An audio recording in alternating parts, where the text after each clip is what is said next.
Friends, welcome to dear channel. இப்போ நீங்கள் பார்த்தீங்கன்னா புறாவுக்கு தீனி போடுவீங்க, தீனி போட்டுருவீங்க, ஆனால் தண்ணி வைக்க மாட்டீங்க. புறாவுக்கு எவ்வளோ தீனி போடுறது முக்கியமோ அதை விட தண்ணி வைக்கிறது தான் முக்கியம். ஏன் அதை விட தண்ணி வைக்கிறது முக்கியம்னா, அவங்க தீனி சாப்பிட்டுட்டு உடனே வந்து தண்ணியை தான் குடிப்பாங்க. சப்போஸ் நீங்கள் வந்து தண்ணி குடிக்கலைன்னா அவங்க வேறு வீட்டுக்கு போய் தண்ணி குடிக்கிறேன் இல்லை வயலுக்கு போகிறேன்ட்டு அவங்க காணா போயிடுவாங்க. அதனால நீங்கள் வீட்டிலேயே தண்ணி வைங்க. தண்ணி வைக்கும்போது தண்ணியை மாற்றி அந்த பாத்திரத்தை சுத்தம் பண்ணுங்கள். ஏன்னா நீங்கள் அந்த பாத்திரத்தை சுத்தம் பண்ணாமல் அது மேலே தண்ணி ஊற்றிக்கிட்டே இருந்தீங்கன்னா அதில் பாசி பிடிச்சி தண்ணி கெட்டுச்சிடும். அதுமாரி நீங்கள் ஐயோ பூரா தண்ணி குடிச்சிட்டே இருக்கே தீர போதுன்னு நீங்கள் பழைய தண்ணியோட புது தண்ணியை ஊற்றுனீங்கன்னா அதில் இருக்க அழுக்கும் புது தண்ணியை சேர்ந்து அதை அழுக்காக்கிடும். அதனால நீங்கள் வந்து புது தண்ணியை பழைய தண்ணியோட ஊற்றாதீங்க. அதை நல்லா க்ளீன் பண்ணி அதில் புது தண்ணியை ஆட் பண்ணுங்கள்.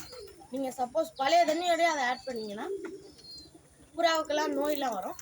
அதனால நீங்கள் அப்படி ஆட் பண்ணாதீங்க. சப்போஸ் நீங்கள் வந்து புறாவுக்கு தண்ணி கொடுக்கும்போது அழுக்கு இதுன்னு கொடுத்தீங்கன்னா அவங்களுக்கு ஒரு நோய் வந்து இறந்துடுவாங்க. அதனால நீங்கள் வந்து புறாவுக்கு க்ளீன் பண்ணி அழகாக கொடுக்கணும். நீங்கள் அதுக்கு 1 நிமிஷம் தான் ஆகும். நீங்கள் அதுக்கு அழுப்பு படிக்கணும், ஆனால் அழுப்பு படாதீங்க. அதை நல்லா க்ளீன் பண்ணி நல்ல தண்ணியை ஊற்றுங்க.